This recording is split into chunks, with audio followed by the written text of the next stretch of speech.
Hello, and today we are going to read the Corline, the next chapter.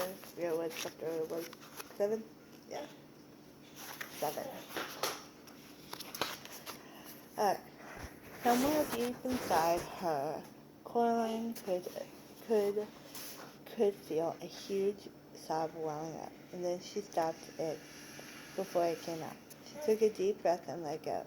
She put out her hands to touch the space in which she was imprisoned. It was the size of a broom closet, tall enough to stand in or sit in, not wide enough to slide deep down in. On one wall was a glass, and it felt cold to the touch.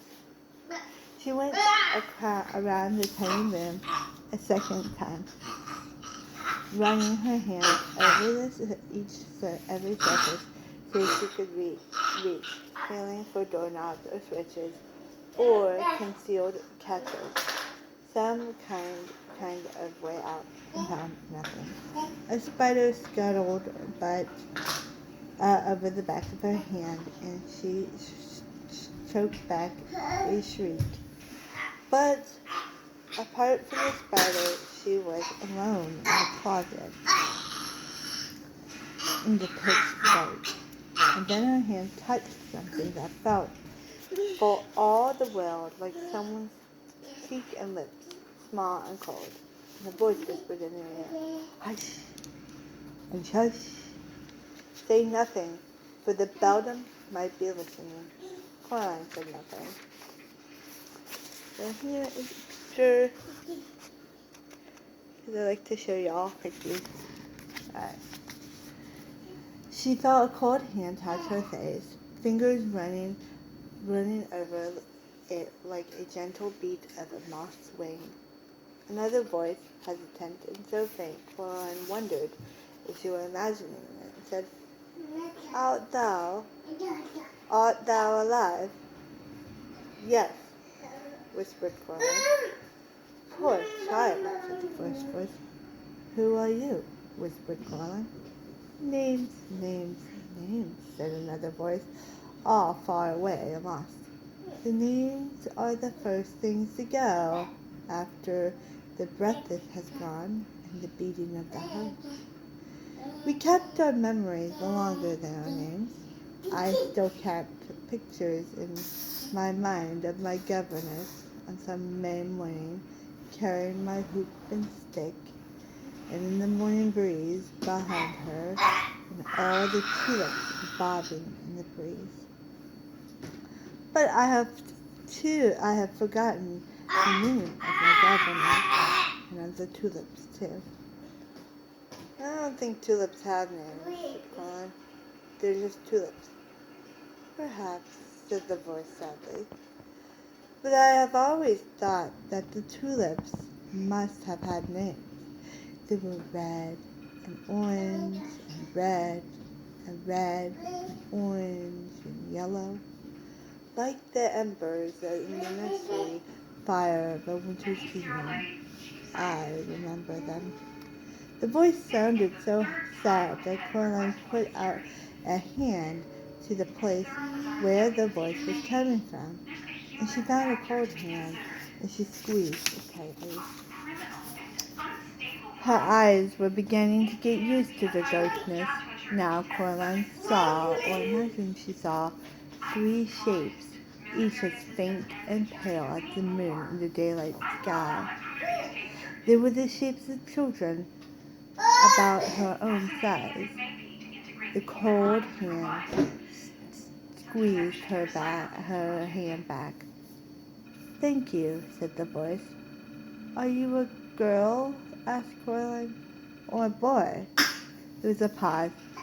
"When I was small, I wore skirts, and my hair was long and curled," it said doubtfully. "But now, if you ask, it does seem to me that one day they took my skirts and gave me breeches and cut my hair." "'Tain't something we keep in mind to," said the first of the voices. A boy, perhaps, continued the one whose hand she was holding. I believe I was once a boy, and I glowed a little more brightly in the darkness of the room behind the mirror.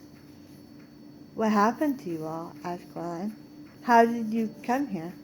She left us, said one of the voices. She stole our hearts, and she stole our souls, and she took our lives away, and she left us here, and she forgot about us in the dark. You poor things, Corline. How long have you been in here? So very long a time, said the voice. Aye, time beyond reckoning, said another voice. I walked through the scullery door, said the voice of the one that thought it might be a boy. I found myself back in the parlor, but she, waiting for me, she told me she was my other mama, and I never saw my true mama again. Flee, said the very first of the voices, another girl. Corline fancied. Flee, while there is still air in your lungs, and blood in your veins, and warmth in your heart. Flee while you still have your mind and your soul. I'm not running away, said Corline. She has my parents. I came back to get them.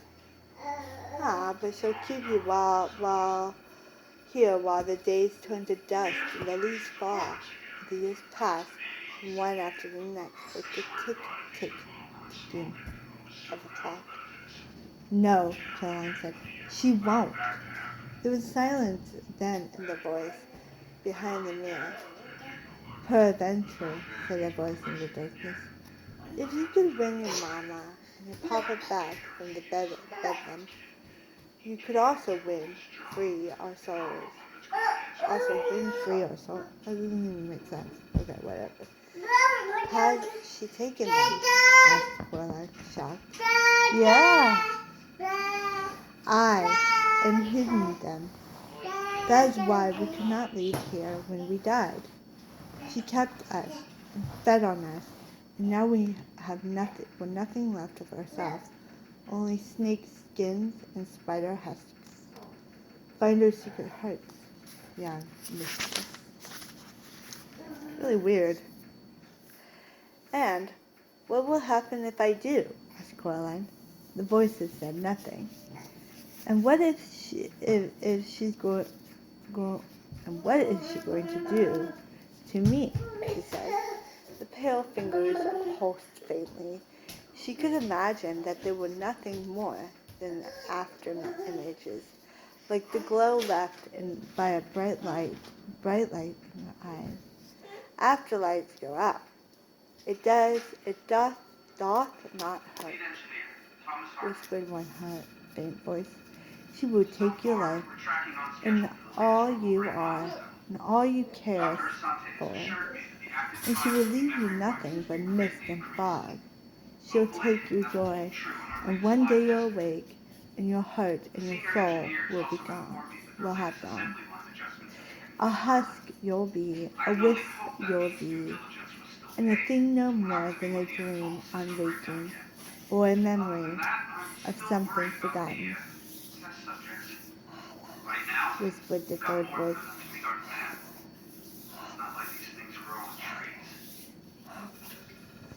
You must flee, sighed a voice faintly. I don't think so, said Corline. I tried running away, but it didn't work. She just took my parents. Can you tell me how to get out of this room? If we knew then, we would tell you. Poor thing, said Corline to herself. She sat down, took off her sweater, and rolled it up, and put it behind her head as a pillow. She won't keep me in the dark forever, said Corline. She brought me here to play games and challenges, Kat said. I'm not much of a challenge here in the dark.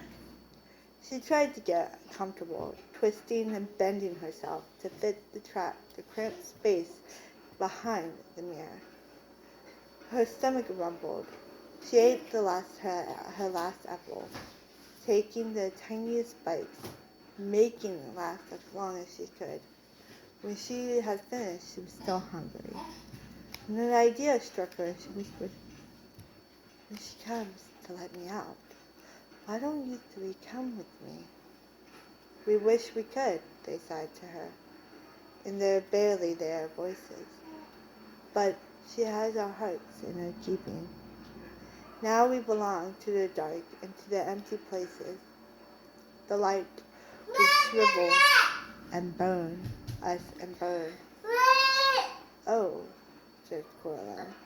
She closed her eyes, which made the darkness darker, and she rested her head on the rolled-up sweater, and she went to sleep. And she fell asleep. As she fell asleep, she thought she felt a ghost kiss her on the cheek tenderly, and a small voice whisper into her ear. A voice so faint it was barely there at all. A gentle, wispy nothing of a voice, so hushed that Corline could almost believe she was imagining it. "Look through the stone," it said to her. Then and that is the end of chapter 7.